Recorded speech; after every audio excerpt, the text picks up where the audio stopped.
সকল আমি যোৱাকালি সমীকৰণ গঠনৰ সম্পৰ্কত কেইবাটাও সমস্যা সমাধান কৰিছিলো। তাৰ পাছত আজি আমি 4 নম্বৰ প্ৰশ্নৰ অংকবিলাক কৰিবলৈ চেষ্টা কৰিম। তোমালোকে ভালদৰে মন দি শুনিবা আৰু বুজিবলৈ চেষ্টা কৰিবা। গতিকে তোমালোকে এই অংকখিনি জনাৰ পাছত পাছৰ অংকখিনি কৰিব লাগিব নহয়, সেয়ে ভালকৈ মন দি শুনিবা। ইয়াত 4 নম্বৰ আমাক কি কৰিবলৈ কৈছে, ইয়াত লিখি দিয়া হৈছে বন্ধনীৰ ভিতৰত থকা মানটোত সমীকৰণটো সিদ্ধ হয় নে নহয় কোৱা। অৰ্থাৎ বন্ধনীৰ ভিতৰত xৰ মান দিয়া আছে, xৰ মান দিয়া আছে প্ৰত্যেকতে।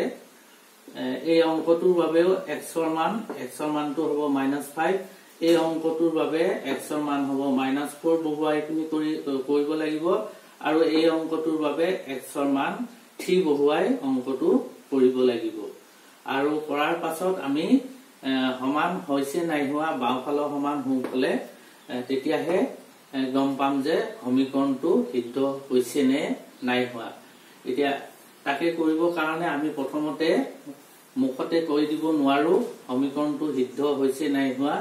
আমি অংকটো অলপমান কৰি চাওঁ, পাছলৈ কিন্তু তোমালোকে অংকটো নকৰাকৈ সমীকৰণটো সিদ্ধ হৈছে বা সিদ্ধ হোৱা নাই ক'ব পাৰিবা।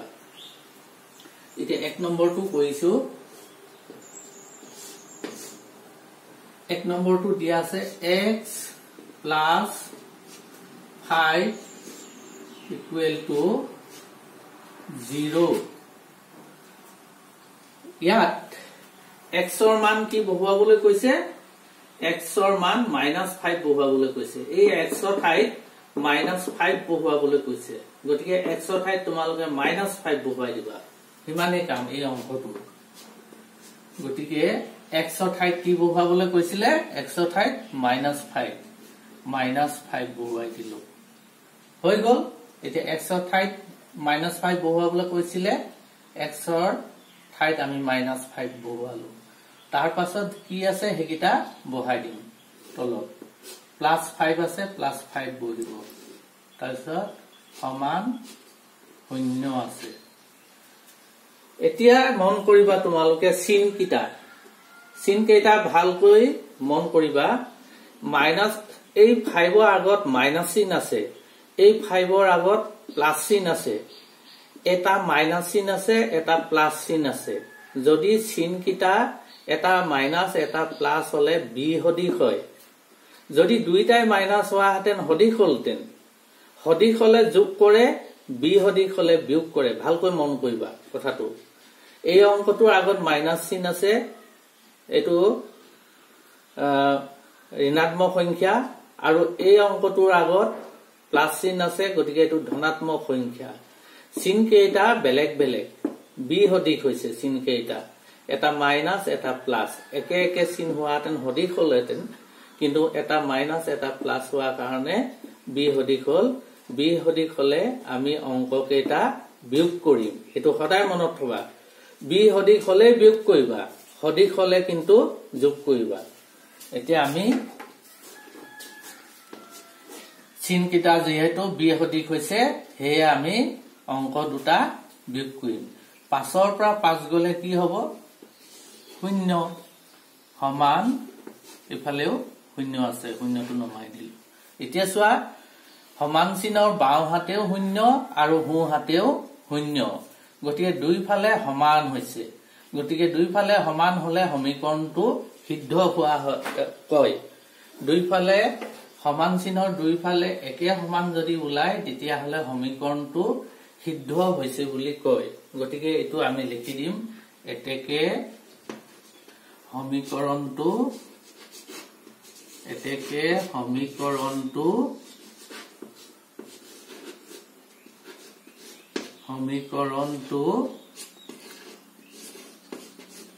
সিদ্ধ হৈছে।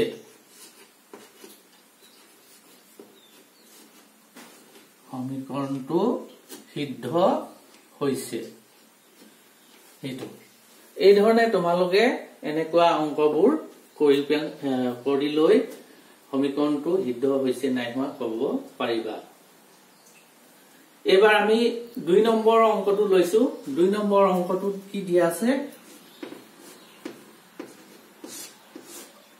2x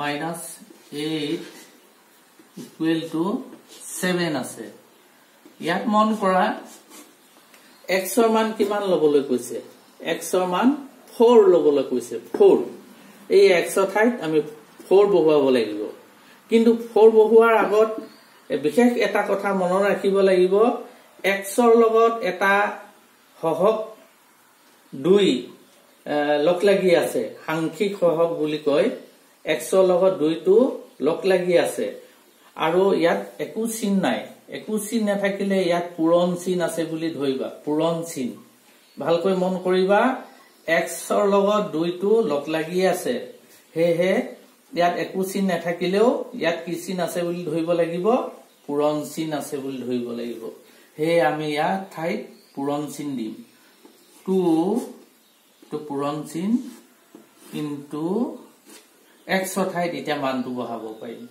এটো মই কৈ আছো বাৰে বাৰে x টো লগত 2 টো লগ লাগি আছিল মাজত একো চিন নাছিল কিন্তু নাথাকিলে এইটো পূৰণ চিন আছে বুলি তোমালোকে ধৰিব লাগিব আৰু ব্যৱহাৰ কৰিব লাগিব পূৰণ এতিয়া x ৰ মান কি বহুৱাবলৈ কৈছে 2 নম্বৰটোত x ৰ মান 4 বহুৱাবলৈ কৈছে এতিয়া x ৰ ঠাইত এইখিনিত 4 বহুৱাই দিবা 4 হল এতিয়া তাৰ পাছৰখিনি যি আছে তেনেকৈ বহুৱাই দিবা 8 equal to 7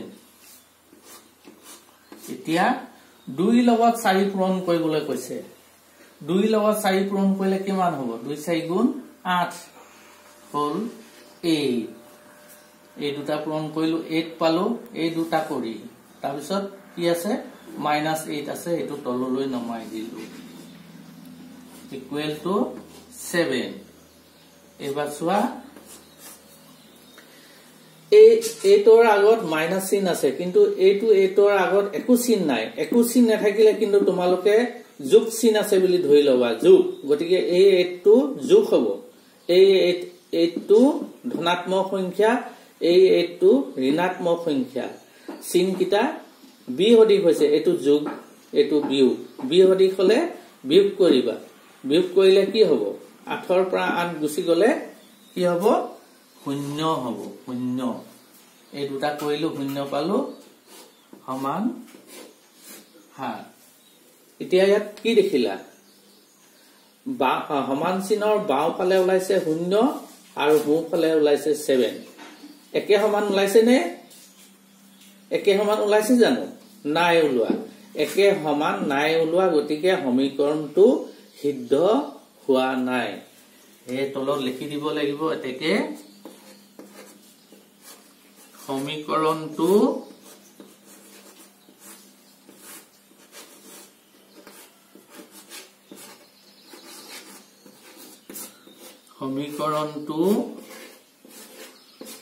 সিদ্ধ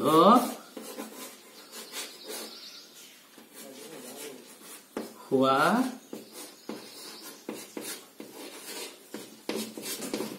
নাই এই ধৰণে লিখি দিব সিদ্ধ হলে সিদ্ধ হৈছে বুলি লিখিম সিদ্ধ হোৱা নাই সেইকাৰণে সিদ্ধ হোৱা নাই বুলি লিখিলো হৈছে এতিয়া আমি 3 নম্বৰ অংকটো কৰিম 3 নম্বৰ অংকটো এটো মোহাৰি দিছো 1 নম্বৰ অংকটো বুজি পাইছা নহয় নিশ্চয় তোমালোকে বাৰে বাৰে চাই লবা ঘুৰাই ঘুৰাই তেতিয়া এই অংকটো বুজিবলৈ সহজ হ'ব এতিয়া 1 নম্বৰ অংকটো মোহাই দিলো এতিয়া আমি 3 নম্বৰ অংকটো কৰিছো 3 নম্বৰ অংকটোত আছে 3 নম্বৰ অংকটোত আছে x by 3 plus 6 equal to 7 এতিয়া এইটো ক্ষেত্ৰত আগৰ অংকখিনিৰ লগত অলপ পাৰ্থক্য আছে ইয়াত হহক নাছিলে একো ইয়াত হহক আছে x ৰ লগত ইয়াত কৈ x ৰ লগত আছে তলত 3 অৰ্থাৎ এটো হৰণ বুলি ধৰিবা এটো হৰণ বুলি ধৰিবা 3 এ x ক হৰণ কৰিবলৈ কৈছে হলেও এতিয়া আমি x ৰ ঠাইত যেহেতু মান বহুৱাবলৈ কৈছে x ৰ ঠাইত কি বহুৱাবলৈ কৈছে 3 আমি x ৰ ঠাইত 3 বহুৱাই দিম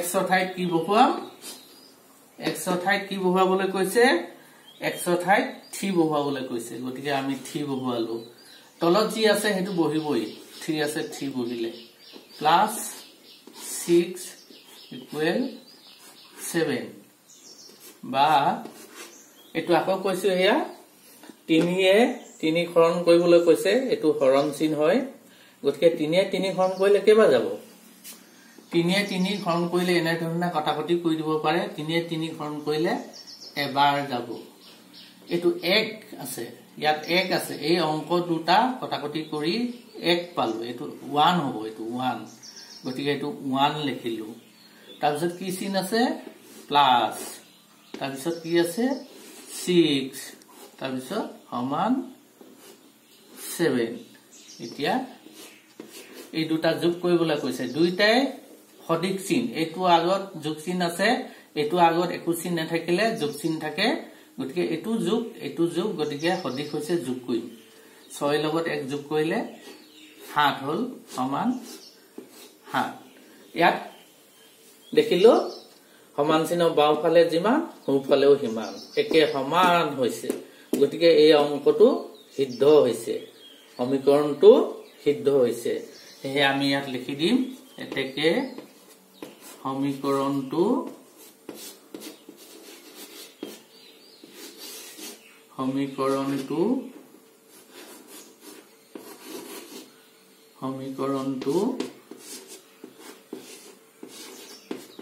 সিদ্ধ হৈছে